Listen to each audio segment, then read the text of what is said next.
I aften har vi besøgt Bo og Mujaffa. Jeg har taget med her i dag for at diskutere Ahmed Akkari. Og Mujaffa, jeg vil starte med dig. Hvad er din holdning til Ahmed Akkari og hans rejse til Mellemøsten? Jeg synes, han er ret til at ytre sig, fordi Jyllandsposten har krænket hans tro. Og jeg synes, det er godt, at han gider kæmpe for alle os, der ikke kan. At de har tegnet Mohammed med en bombe i turban for folk til at få fordomme om muslimer.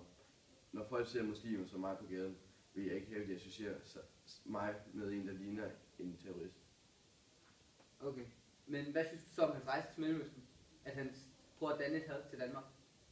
Ligesom Jyllandsposten har ytringsfrihed, så må Ahmed Akkari vel også sige det, som han har på hjertet. Og hvis det indebærer, at han skal bringe et budskab til Mellemøsten, må han også gøre det. Okay.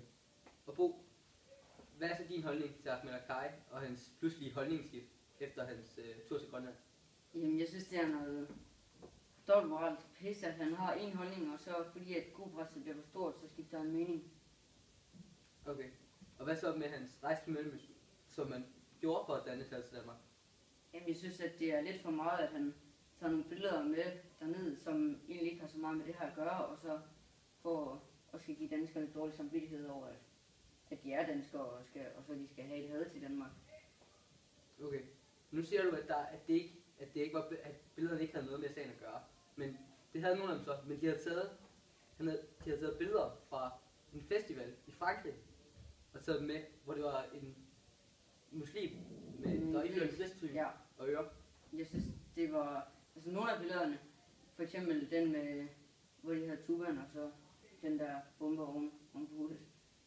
Altså, det er fair nok, at de har deres egen mening til det. Men stadig så synes jeg, at det er noget pis, at de tager nogle andre billeder, og så for at skal gensidige det, og tage det med derned, for ligesom at have noget mere at snakke for. Så. Okay. Men synes du ikke også, at man skal tage hensyn til folks følelser, når man gør sådan noget her? Nej. Så du synes, at danskernes ytringsfrihed kommer i første række? Ja. Det var det. For vi er i Danmark. Det var det. Tak for i aften. Selv tak. Selv tak. Godt, det var fint. Ja.